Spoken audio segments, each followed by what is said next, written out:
நட்புகளே வணக்கம்.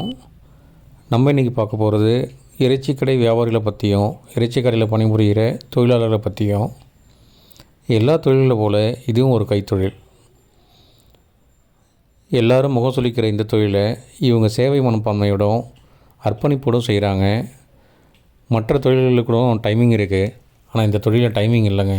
இவங்க எத்தனை மணிக்கு எழுந்திருக்கிறாங்க, எத்தனை மணிக்கு தூங்குறாங்க, அது யாருக்குமே தெரியாது. ஆனால் எல்லோரும் சொல்லுவாங்க இவங்க நல்ல லாபம் பார்க்குறாங்க அப்படின்னு. அப்படிலாம் எதுவும் இல்லை. உண்மையும் சொல்லணுன்னா, இவங்க இறக்குற கோழிகளை இவங்க ஃபுல்லாக வியாபாரம் பண்ணிட்டாங்கன்னா நீங்கள் சொல்கிற மாதிரி கண்டிப்பாக இதில் லாபம் இருக்கும். ஆனால் இவங்க பண்ணுறது உயிர்கோழிங்க. 10 கோழி இறக்குறாங்கன்னா ஒரு 2 கோழி இறந்துச்சுன்னா அதோடய லாபம் போயிடும். இது யாருக்குமே தெரியறதில்லைங்க. 8 கோழி வியாபாரம் பண்ணிட்டு அவங்க சேவை செஞ்ச மாதிரி வீட்டுக்கு போயிடுவாங்க. இதுதாங்க உண்மை. இவங்க சேவைக்கு அளவே இல்லைங்க.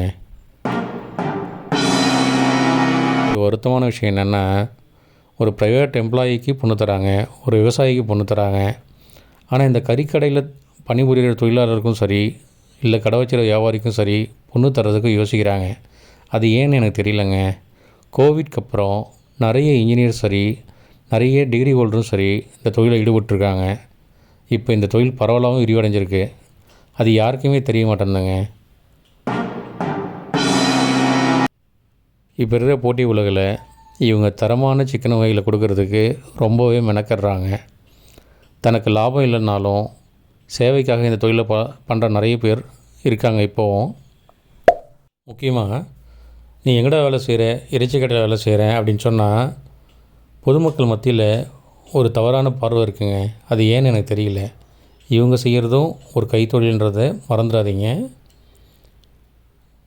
ரொம்பவே மெனக்கடுறாங்க தரமான சிக்கன் வகைகள் நம்ம கொடுக்கறதுக்காக. சேவை மனப்பான்மையோடு யாரையும் தப்பாக நினைக்காதீங்க. முக்கியமாக திருமணம் வரணும்னு பார்க்கும்போது எல்லா தொழிலை போல் இதுவும் ஒரு தொழில் நினச்சி திருமணம் வரணும் முடிங்க. இந்த வீடியோ உங்களுக்கு பிடிச்சிருந்ததுன்னா லைக் பண்ணுங்கள், ஷேர் பண்ணுங்கள், கமெண்ட் பண்ணுங்கள். முக்கியமாக இந்த சேனலை சப்ஸ்கிரைப் பண்ணுங்கள். நன்றி, வணக்கம்.